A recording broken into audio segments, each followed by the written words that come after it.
Good evening, everybody. Welcome back to 22 Panels. My guest tonight from middle of Massachusetts is Jared Sarnie. His not quite debut book, but very very early book from Birdcage Press is "The Machine is Broke." Not Birdcage. Not Birdcage. Not Birdcage. No, that's right. That's right. I'm thinking of Fieldmouse Press. I was thinking of Hmm. Birdcage because it's the same publisher that did Bird Comic. Yes, Bird Comic. Yeah, Yes. Ruby. Yes. Birds, Field mice, Mouse. they're all little cute Yeah, little. yeah, yeah, but Birdcage Bottom is a different press. So we should be Hmm. clear. It's Field Mouse Press. Fieldmouse Press. Shout Um, out. and I want to say my friend Bob Sikoriak has done books at both. So that also confuses it in my head. So like, forgive me. Uh, I forgive you. The forgiveness and is hopefully there. they will too. Hopefully Field Mouse will too.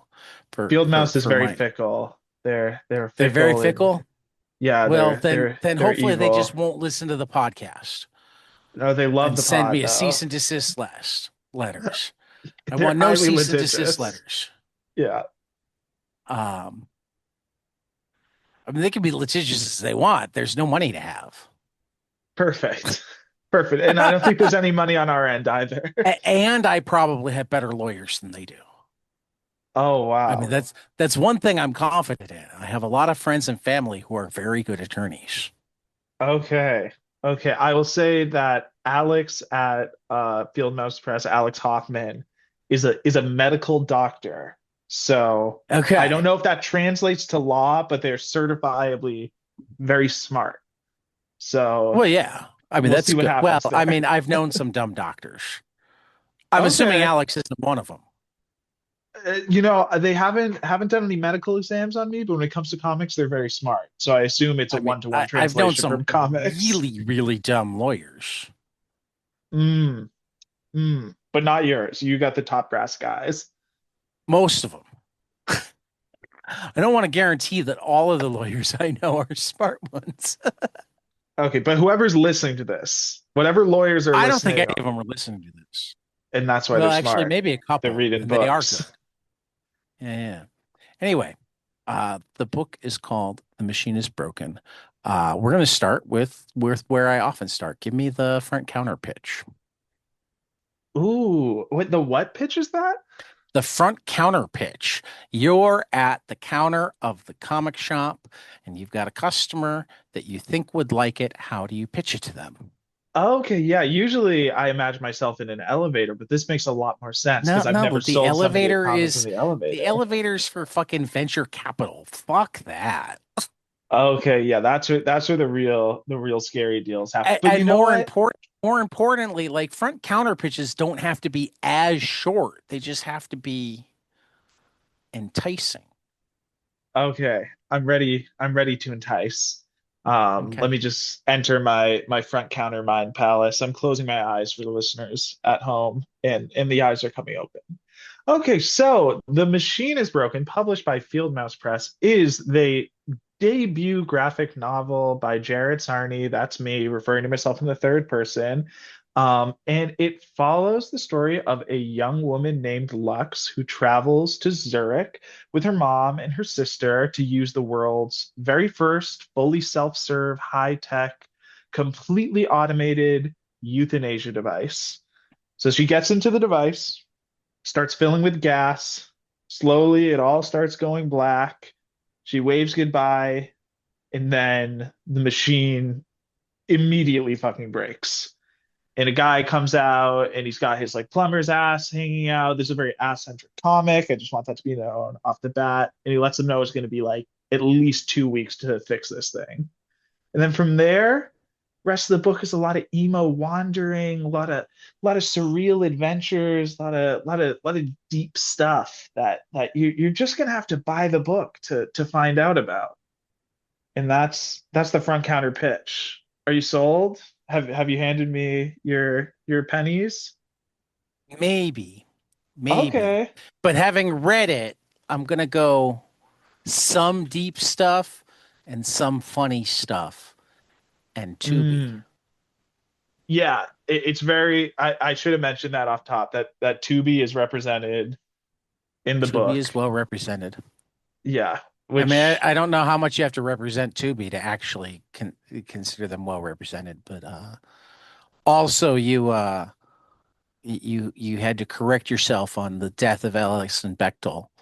I mean, you did it Mhm. quickly. It only took you an inch or two, but still, you should be more aware. I mean, we'd have a national holiday if Alison Bechtel had actually passed. And God forbid, I'm knocking on wood right Everybody would now. know. Mhm. And you missed an opportunity for a Mark Twain joke. Oh, what would be the Mark Twain joke? That Reports of my a death. lie will travel halfway around the world in the time it takes the truth to tie its shoes or put its boots Hmm. on, depending on which version. So yeah, uh, I have so many thoughts and they're a jumble. Um, I'll start with as somebody who's had way too much personal experience, uh, uh, and both personal and like personal friend experience, like with suicide. My initial gut reaction was, oh God, this is going to be a train wreck. So what I'll Hmm. tell the listeners is it's not. Got to stick with it a little bit, but it's Hmm. not. Hmm. um, I was, particularly because you do establish relatively quickly that Lux isn't sick. Lux is just fed up, I guess is Well, the I will say we don't the really kind of know. sickness.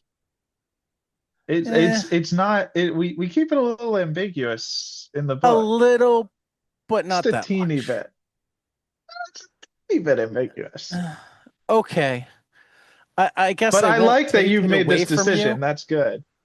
I guess I won't take it away from you, but like particularly the way she responds to the guy that clearly is very, very sick, Hmm. um,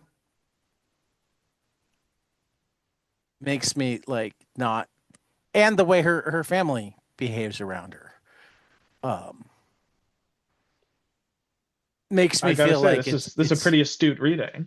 now again, don't get me wrong, like given the nature of society and the world we live in, like it's I get where she's coming from, but I would have been there are a lot of ways this book could have gone that would piss me off, even though the art is, and this is where I'm actually having trouble finding words because you float between a number of styles, and do it really well. Oh, thank Um, you. so like, I guess like talk to me. No, actually, we're not even gonna we're gonna go to a question that normally has to go to older comic creators than you, because I'm guessing you're what? We're gonna say 25, 27. I'm Unc. I'm 27. certified Unc status. Okay. But I'm glad my youthful 27. glow is keeping me firmly in the mid 20s and not the woeful Okay. late 20s that I currently reside in. Well, I mean, you're still like my kid's age. Nice. So, I mean, younger than one of them, older than the other. Okay, great. I'm the middle child. Right. Perfect. Um,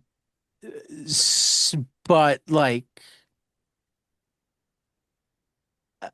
I'm seeing possible influences that are surprising for somebody as young as you, particularly given the breadth. Just because there's only so much time that you could have spent reading comics. Not like, oh, I'm shocked that a 27-year-old has read this and this. It's like, I'm shocked that a 27-year-old went down this rabbit hole and that rabbit hole and this rabbit hole and still had time to learn to draw. Yeah, Does that yeah, make sense? absolutely. Yeah, Um, so talk to me about your comics biography and like this should be obvious to you, not your bibliography, because this is your debut graphic novel, your yeah, biography. Talk to me about the comics that you remember buying, that you remember reading, that you remember influencing you, and how which comics have you picked up.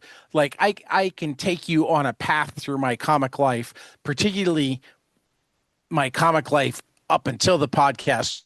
Like my comic reading like hit a whole new level of insanity where I can like trace the comics that changed the way I looked at comics. yeah, yeah, So take me through your life as a reader and an appreciator of the medium. Because I'm curious absolutely. as to how many of the things that are in my head as I flip through this are on your list.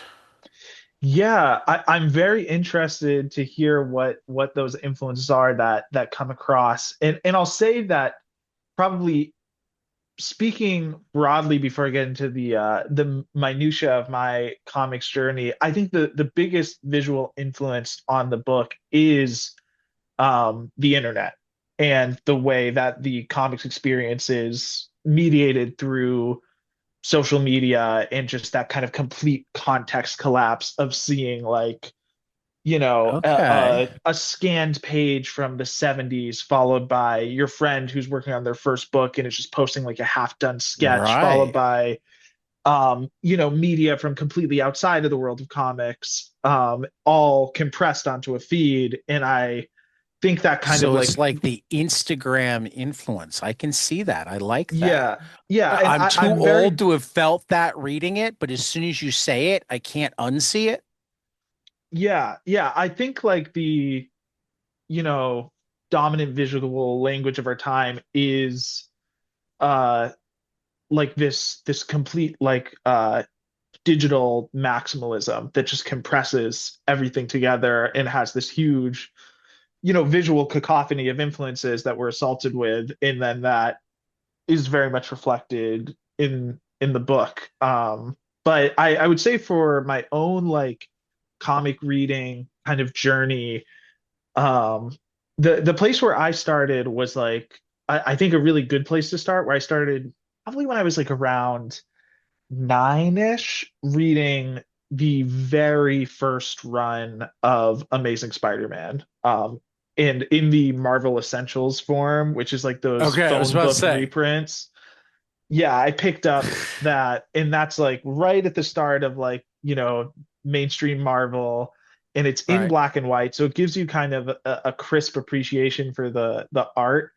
And that just kind of from there forward, I was like a Stan Lee fanatic in Ditko in Ramita in Make Mine Marvel. That was definitely my jumping on point. And a lot of that, I don't necessarily like canonize the storytelling of those books, but the visuals are undeniably influential on all comics, I think. Um, and yeah, and then from there, a lot of my comics reading into my adolescence was like reading like a lot of like early 2000s stuff where I was reading from the library, so it was all like a little bit outdated, so it was maybe like 10 years behind what was coming out. So in like the 2010s, I was reading a lot of like early Bendis, and I think that's definitely an influence on the lettering in this book and the density and the rhythm of the dialogue. Um, and then the other, I guess, like jumping forward to like kind of what I'm Well, you into definitely as have a couple of what I like to call Bendis pages too, which is the like what we've got 20. I mean, Ye- it's not quite a straight Yes. Bendis Yes. page, but because in a straight Bendis page, or at least what I call the Bendis page, this what 24 panel page would be Mhm. 24 different heads and maybe only three lines of dialogue, whereas you have more dialogue and less heads in your 24 panels, but it still is very reminiscent of all of the like investigative pages and powers where they bring everybody in from Savage Dragon to Yes. Yeah.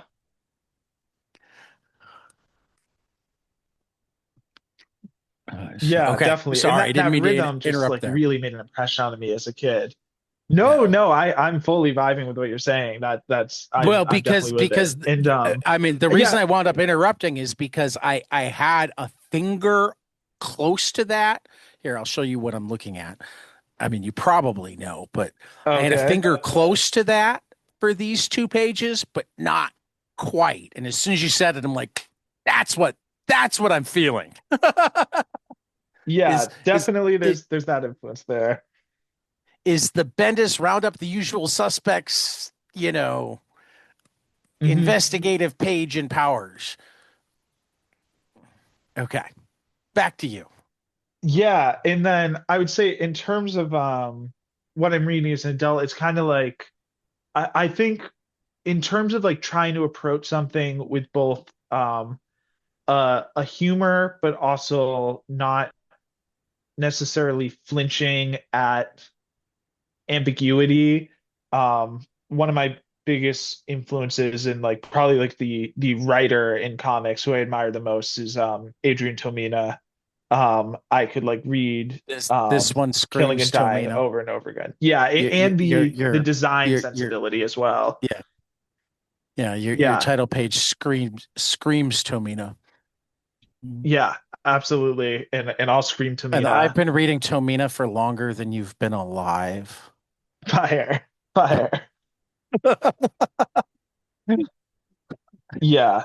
Yeah, and I like I know I this because I've been greatly reading admire Tomina them. for longer than either of my kids have been alive. Okay, perfect. So yeah, you've got the numbers to prove it. Yeah. And then other artists of that ilk, obviously Klaus is like completely goated. And I find myself I can see some clouds. yeah, very inspired by the variety of typography and the elements of uh pastiche, and it's like specifically with 8 Ball, like thinking of what's it called, Ice Haven, like the self-consciously comic booky page Right. where although the subject matter is approached with like a real adult literary sensibility, it's not embarrassed by the fact that it's a comic book. It leans in. um If this page on the left isn't inspired by a friend of mine, I'm going to be sad. okay, who's your inspo? No, you tell me. Okay, so I've gotten a very obvious comparison on this one, but my I mean, there's real there's definitely other stuff going on. The obvious one is the one that hits me first, but like obviously that there is more going on than that. so I would say that the thing people pull to is I'm gonna mispronounce their name, but my favorite thing is Monsters, Emil Emil Ferris. But the Ferris. thing that Yeah. yeah, the which incredible. Yeah. But the real source of inspiration for me was the very similar ballpoint drawings of Jim Rugg. Okay. And Jim Rugg overall is very influential to me in terms of just I their can't remember Rugg stylistic. ever doing the spiral notebook page though. They have a whole series Good. Okay. of a ballpoint pencil on spiral notebook pages that goes Okay. back a lot, and it I features have to go in dig a that few of up. their comics. It's like a little motif of theirs. They got a great one of like a deer I think it's just a standalone illustration. It's like a deer that is hunting with a rifle, like the deer is holding the rifle anthropomorphized. And yeah, in general, like Jim Rugg is not the only artist to do this, but he kind of took the baton from Chip Kidd with their obsession of taking the texture of the printed comic book page and blowing up the halftone and showing the paper texture and just all that kind of obsession with the comic book as an object and then reproducing that as a design element. And then I think Jim Rugg does a very similar thing in terms of playing with having almost like kind of like behind the scenes type pages where they're like showing the faux letterhead Okay. that they're drawing on the Bristol board or like the spiral notebook in that type of yeah, that stylistic shifting is very inspirational to me just because like the medium of comics is so inherently limitless that as much Oh as yeah. I love someone like Tomino who is very locked in on this really refined style and I think that's deeply impressive, I do love that sense of like exploration and surprise, especially as like a young artist where I'm trying to make an impact that I want to kind of have this explosive Yeah. uh stylistic exploration. You David Mack fan? Yeah, David Mack is definitely on. I don't want to spoil the specific content of this panel, but there's a very clear David Mack influence on the page that you're showing. The triangles are what give it most away. Absolutely, yeah. The triangles and I the mean mixed the media. color I is find for the most part like art. similar. And I definitely see some Kayla E. You brought up Kayla E when we Yes, were yeah. A trading. lot of art. Go ahead.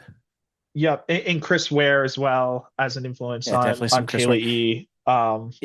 In terms Is of some of the more graphic design elements.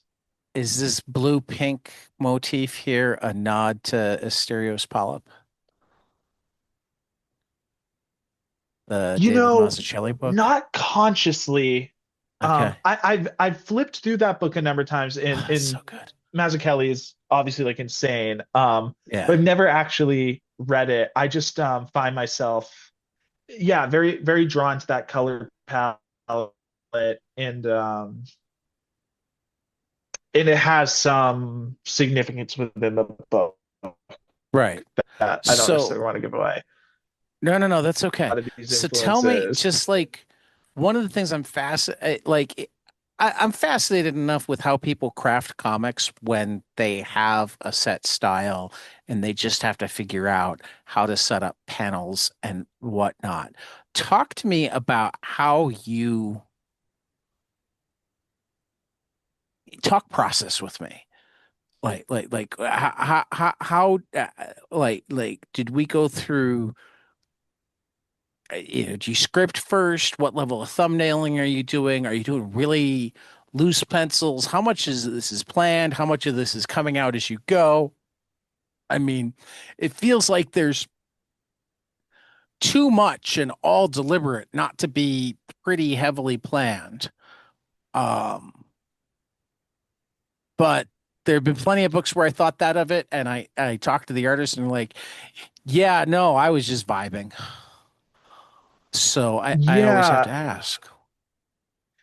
I'll say that in general, I do an extraordinary amount of pre-writing, is what I'll call it, of writing that doesn't end up being reflected on the page, both in terms of like, almost kind of essayistic writing about the subject matter, then touching on to kind of clarify my own thoughts to myself, and also like in analyzing my own influences of a collection of work that I know is influencing me, um finding the connections of what resonates with me about that and honing in on that. So a lot of like the kind of more broader idea and thematic work is very much laid out before I start even writing a script.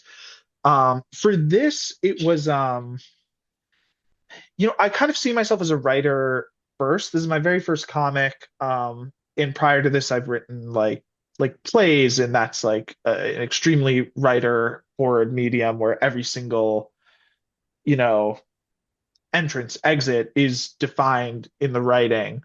But with comics being such a visual medium, I like couldn't really constrain myself purely to a scripted beat by beat.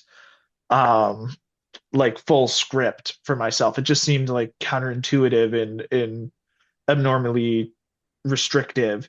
So with this, I kind of spent a long time working out how I felt about these characters and these ideas and just like the underlying concepts, and then went into an outline where some small pieces of dialogue, but more so a beat by beat, page by page breakdown of everything that happens in the book. Specifically, making sure certain threads are carried through. There's a lot of deliberate narrative bookending in this that I try to do of something that's introduced early, comes back later, in like small threads that might seem like kind of a cast off detail or given more significance as it goes on. But yeah, then the actual page by page process, not really thumbnailed too much. And then dialogue being the final step of that process. I guess more like that's kind of the writing process of the book. So what's your art background? Because like, I mean, again, like the other thing that just blows my mind is we have enough different styles that like you're clearly using different, and I'm not the artist, so I'm not going to be able to pull out everything, but they're clearly colored pencil pages or ballpoint pen pages. They're clearly pages that are pen and inked. They're clearly pages that look like they were likely done digitally. There are pages that look like they might have been painted. Um, I'm not so naive as to not know that it couldn't have all been done in Photoshop if that's your jam. Like, how did we construct, you know? Yeah, Um, because again, it's just like I love the superimposition of different styles, different feels, you know, the ability to have characters being completely different styles but so recognizable as themselves. Like I was never confused as to who was talking. Um, that's great. That's good to hear. Yeah, yeah. Yeah, so I would say every single page in this was at some point mediated digitally. And I right, do a lot of going back and forth between digital and physical of like honestly a lot of it is just influenced by like having a slightly different like feel that you can achieve on an iPad versus with a pencil. Um right, and oftentimes I think it's not necessarily intuitive what's digital and what's not. There's certain things in this book that are like closer to like clean line and are more drawn a lot more simply that might imply that it was done digitally, but in reality was done pen and paper because I feel like I have more control over it. And vice right, versa, like that ballpoint pen page, like I did use real ballpoint pens on that, but that is a digital collage of a lot of different elements because I need that sense of control of being able to build back and forth. So it was like a loose sketch that then I would photograph and then draw digitally with fake ballpoint pens and then back and right. forth and then print it and then go back in and then adjust the colors. Like that was many, many back and forth digital layers and like the ultimate texture of like the page of it's like the image that we're describing is a ballpoint pen drawing on a lined piece of paper. Like that wasn't drawn on a lined piece of paper. It's superimposed onto it. Right. Um, so yeah, a lot of moving back and forth, replicating digital textures with fake textures, using photography, using stock photography as photo reference, occasionally just place it into the book directly. It's kind of a collage element. Much about the story of this that is where our character enters an elevator and walks into this room where they meet someone else. In like that room, I wanted to have a real sense of impact. So I just built a physical dollhouse out of um, cardboard and paper Oh, and wow. yeah, made a glitter. Um, I don't know if you know a Cricut, if you've ever used one of those. Yeah. Um, I mean, I yeah, haven't so they're personally like used one, but for our I know viewers at home. I'm around a lot of artists. Yeah, yeah. So it's like the little automatic paper cutter. So I drew out a pattern of this elaborate kind of again, don't even want to say what it is, but there's an elaborate floor pattern. And then I cut that out on like a We'll call it a glittered psychedelic page. carpet. Yeah, a psychedelic carpet, cut that out with like a textured glittery paper. And then ultimately, once I had this physical object that I had photographed a bunch, then actually physically burned it. Um, and that burning of the page of the dollhouse is like probably my favorite page in the comic. Where it just went to my dad's house and he has a little very poorly assembled fire pit, and we just filmed this thing slowly going up because it's made out Wow. of cardboard, and then Right. just edited it all together into a kind of compelling image. So yeah, a lot of that type of stuff, typical comic arson. Yeah, totally hunched over the drawing board for 17 hours Yeah, a day, like most comic artists. yeah, Um, hunched over the fire pit, breathing in smoke. all right. I just have to ask the letters page you wrote yourself, right? Or did The you actually? letters page. Yeah. That was collected from my Patreon, which is no Oh, longer wow. active, from earlier versions of the right. In some of it, like I sent to the PO box of our aforementioned Adrian Tomina. And Okay. some of it was pieced together from uh some of them were incendiary comments were pieced together from I don't know, I'll just say a social media platform. A lot of this I've now wiped. A dumpster fire social media platform. Sure, I don't think that narrows it down. Well, So it perfect. does a little bit. Yeah, yeah. I mean, am I wrong about which dumpster fire? I'm going to be weirdly secretive to protect my digital footprint. Um, okay. That's actually kind of cool.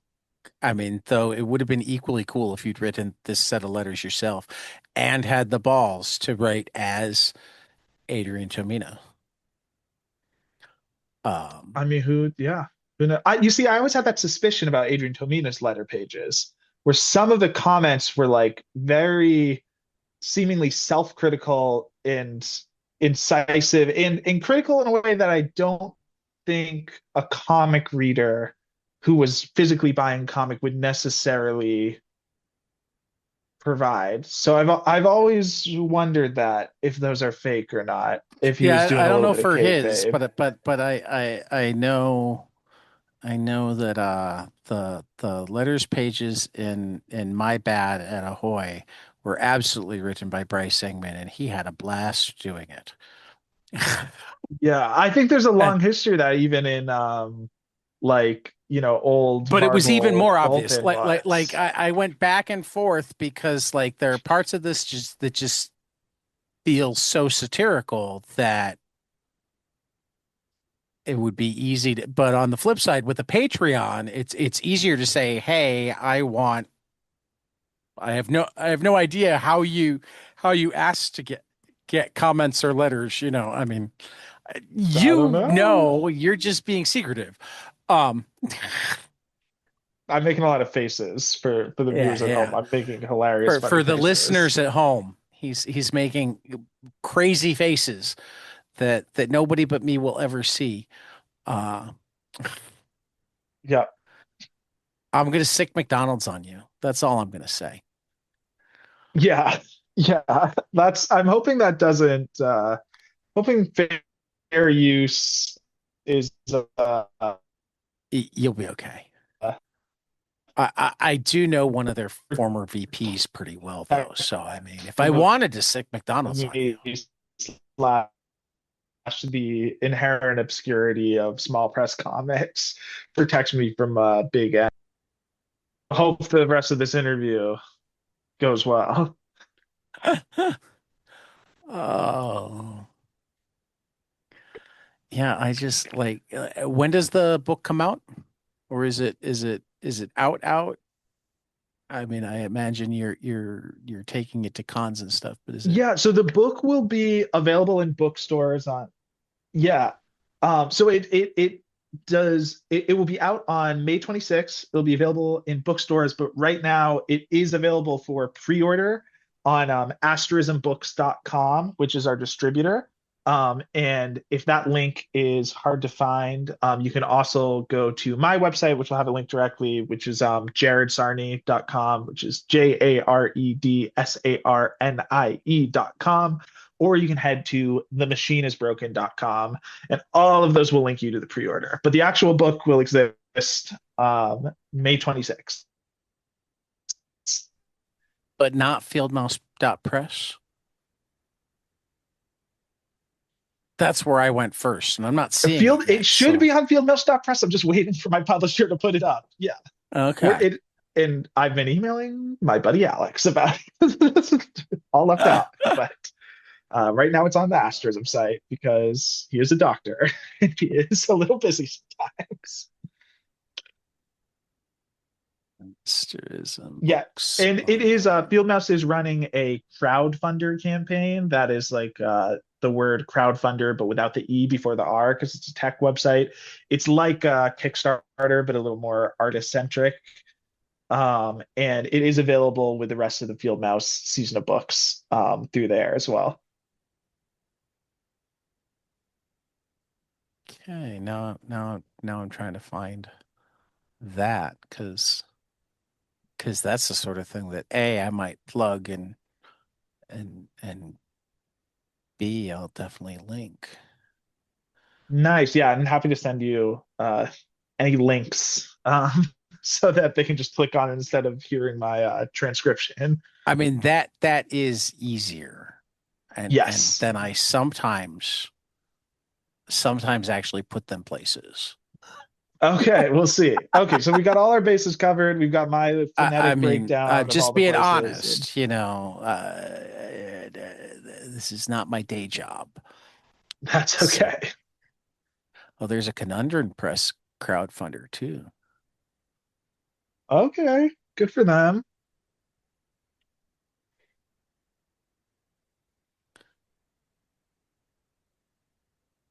He says as he's looking for the field mouse one. Yeah, boo There it conundrum. is. Oh, Just it's kidding. actually They're right great, next to the but conundrum. So, like, okay, yay, conundrum. of course, by the time this goes up, it will be too late for the field mouse because it has 30 hours left, Okay. Goodbye to and Field Mouse Press. Everybody and head to it's asterismbooks.com. it's not as close to its uh its funding as I'd Oh, like it to yeah. be.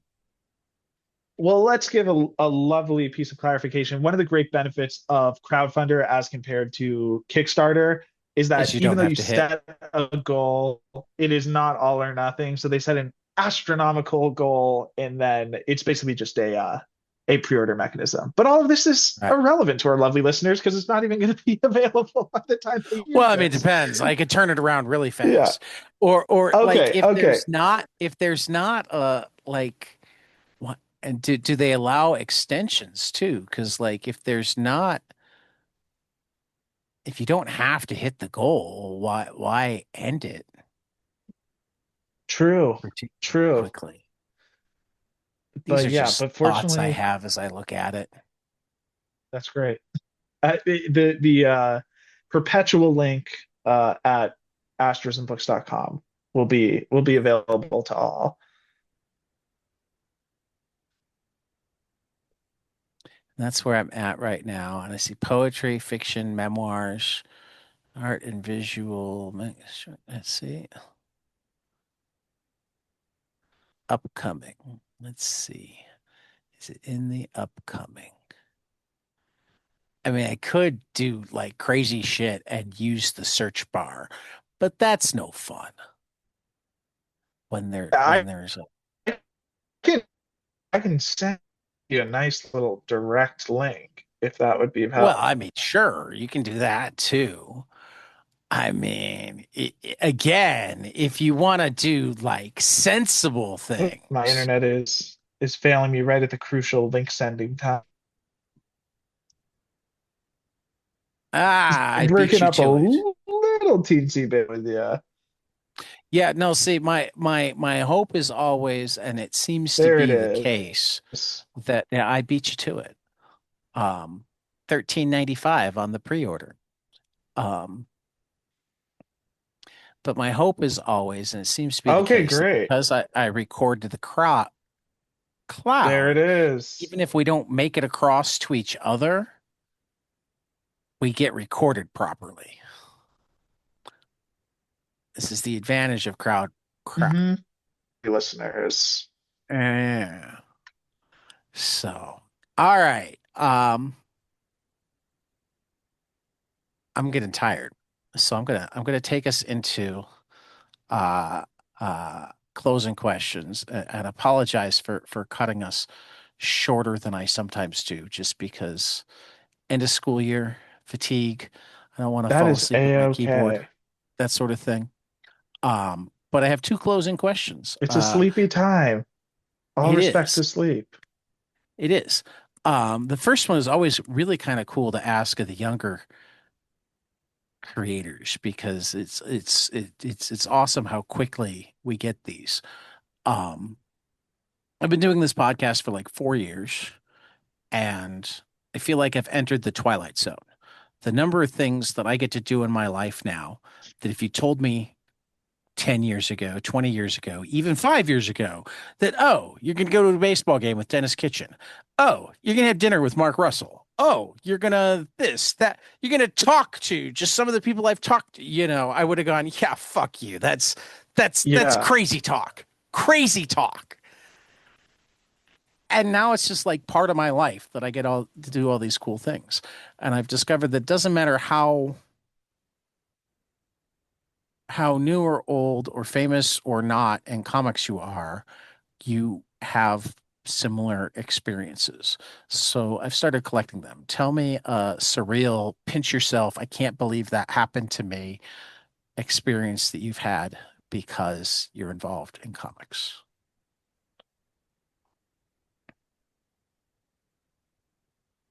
Ooh, that is a good question.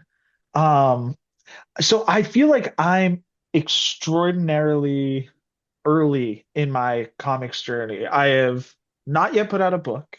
This is my very first book. This is like truly my very first book. There's no mini comic that precedes this. There's no even really like art Instagram page. This is the very first thing. We're on the ground floor here. Um, so for me, the real pinch me moment is just the very concept of getting published is still so incredibly thrilling to me. When I found out that this was getting published, I was working in a warehouse, in the warehouse of a publisher. So just like day in and day out doing the physical labor of moving books around with a, you know, a heavily degrading back in a dream. So I just submitted to Field Mouse with no connection to them, just having known their work. They didn't know me. I had nothing to speak of in terms of a public profile. Still really don't, excluding this podcast. But Hey, um, and you picked so me just out. just So that's having a for the surreal experience. You first chose time of me. my life, yeah, yeah, having a exactly. Exactly.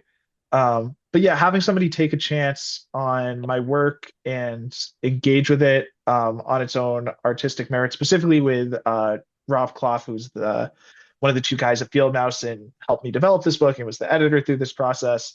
Like that was very surreal because as a young artist, especially, you spend so much of your time basically just sharing art among friends. I never went to an art school, but like even that, it's everything is in some way buffered through social interaction where you never really know, does this person actually like my work or are they just saying it because, we're in the same room and it would be awkward to say anything else. So just being able to share my work with somebody who could not give a fuck about me, like does not know a single thing about me, and still connected with it, was really exciting and remains exciting. So not too interesting, not too cool, no crazy name drops in that. Yeah, I That's mean, it the doesn't meaningful, require honest answer crazy to your name question. drops. You'll get those eventually if you stick around. Hmm. And Yeah, I'll you get also got there. to remember the crazy name drops in comics, like the rest of the world is like, who? Yeah. We don't Yeah, we yeah, don't have yeah. crazy name drop. I mean, unless I guess I've had two guests that have been able to drop Quentin Tarantino and one guest that worked with Keanu Reeves. But other than them, they're not like dropping crazy Okay. names. um, Yeah. Who's your Keanu name drop guest?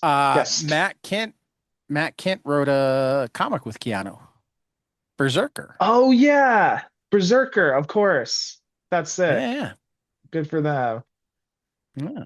So Matt was not my last guest, but my guest before that. So I recently had that Okay. wasn't his surreal thing. It just came up. Nice. Yeah, that was very strictly real, the Right. interactions with Keanu. So my favorite question to ask is tell me something you Mm. love, preferably a comic, but we don't really have rules. Preferably storytelling, but again with the rules. But something that you love that not enough people around you have experienced. And you really want more of them too, so you've got more people to talk about it with. Ooh, do you mean like a comic or like a piece of media that I want? Andrew Iden did his tomato garden. Um, Nate Powell went with Jonathan Hickman's X-Men, which like everybody else had people to talk about it with, but Nate Powell's in the indie comic scene, so like none of his friends were reading it. So there aren't a lot of rules. I do normally wind up getting comics or books or movies or music, but like I don't like to Yeah. be Oh, I'm limited. trying to think of a good one. Well, fortunately, I don't have any experiences that don't revolve around media because all I do is read and and watch stuff. Um, I I'm get trying to that. think of something that is not that viewed that definitely that okay, something that this was well received and I don't think is the most watched thing in the world that absolutely blew me away is uh the Canadian film Red Rooms, not to be confused with the comic of the same name. It is kind of like a modern day Videodrome in some senses, although I can't really find a direct comparison for it. It's a psychological thriller that centers around a woman attending the trial It says a of this model man who becomes did. obsessed with a high profile murder trial. Yes. Yeah. In That's the that, IMDb description. I think that good description. That movie captures the feelings of alienation and obsession and voyeurism and violence that are just inherent to the everyday person's usage of the internet. And I think a lot of filmmakers and artists in general have a very outdated mode of talking about the internet, or even are afraid to address it. They retreat to period pieces, or they write in, you know, little subplots in their stories that make the phones not work because it's too inconvenient. But that movie is completely unflinching, and I think captures something really nasty but really real about these little black squares in the back of our pocket. Um, so shout out Red Rooms. Trigger warning, Okay. everything for that one though. Okay. It does look interesting. It is on AMC Plus, and a friend of mine has a TV show debuting Friday on AMC. So I have my AMC Plus. So if I decide I want to watch it, I Oh, can. dope. What's the AMC? Let's give them a plug. What's the AMC show? The technically it's the third season of the horror, but it's an adaptation of Victor LaValle's Devil in Silver. Oh, I've Uh, heard great things about that show. I need to watch that. I haven't watched the first two seasons because I don't even know if I care. Um, but Christopher But Cantwell's season three. yeah, Christopher Cantwell's a friend of mine. Oh, The sick. book Silver or The Devil in Silver by Victor LaValle is fantastic. Everything I've seen and heard, I mean, just getting updates during production. I got a photograph of the outside of the set from the first day of shooting. Um, and that was long enough ago that I've been waiting for it for a long time, and it finally comes on Friday. That's um, sick. Oh, very exciting. Okay. so it We is. can roll It right into is. Red Rooms after that exciting Well, premiere. or watch Red Rooms before that, because like I gotta wait till Friday still. One of the two. Oh, But I perfect. also have Okay, lots great. of comics to read, so we'll see. Uh, one of the IMDb users calls it the definitive satire of the digital age. So that popped up as I was glancing at it for Red Rooms. Definitive satire of the digital age. So Yeah. Second only to The Machine is Broken. is The Machinist Broken a satire? I guess I Shout could out. kind of Yeah, see I a agree. satire. I guess I could see a satire. I don't know quite how to categorize the. I mean, it's definitely got satirical elements, but Sorry, we broke up for, but we talking about My Little Book in terms of we like are. We're satire talking or about not? your little book. It definitely has Oh, satirical cool. elements. Oh, I I've don't heard know of if I it. think I don't know if I think it's full on a satire Yeah, because I would not characterize it as a satire. I think just any reflection of modern life, though, is going to come off a little bit satirical in parts. I mean we are living in the worst timeline. Yeah, So yeah, yeah, yeah, yeah, for yeah. sure. Anyway, since we seem to be having more and more technical difficulties on who knows which end, I think maybe a little bit of each. I see clouds coming in, so like maybe we've got weather cracking stuff up here. Hopefully this is all going well to the recording. I don't actually listen, so if they're terrible, I trust like my mom or brother to tell me, and they don't generally. Okay. So So I Well, shout out assume your that the mom. recordings come out good. Hi, Mom. Shout out Hi, your Adam. brother. Hi, Hi, Britt. Hi, John. Adam. Those are Shout our out Adam. four Shout out listeners. your kids. Shout out Britt. Yeah, Shout out they don't listen. John. Shout out Yeah. Keanu. Well, I No mean, shout out I to don't think Quentin Keanu Reeves. Tarantino. Fuck Quentin Tarantino. What? Go I back like to, Quentin. yeah. Boo. Go back to Israel, Quentin. You stink. Uh, I- and on that note, the machine is I missed broken. something with Quentin. Yeah, he But just like well, we don't have to get into yeah, no, we won't get into that right now. that. Uh, for 22 panels, this has been Jared Sarnie. The book is The Machine is Broken. It's available at Asterismbooks.com. asterismbooks.com. And we will see you after the next page.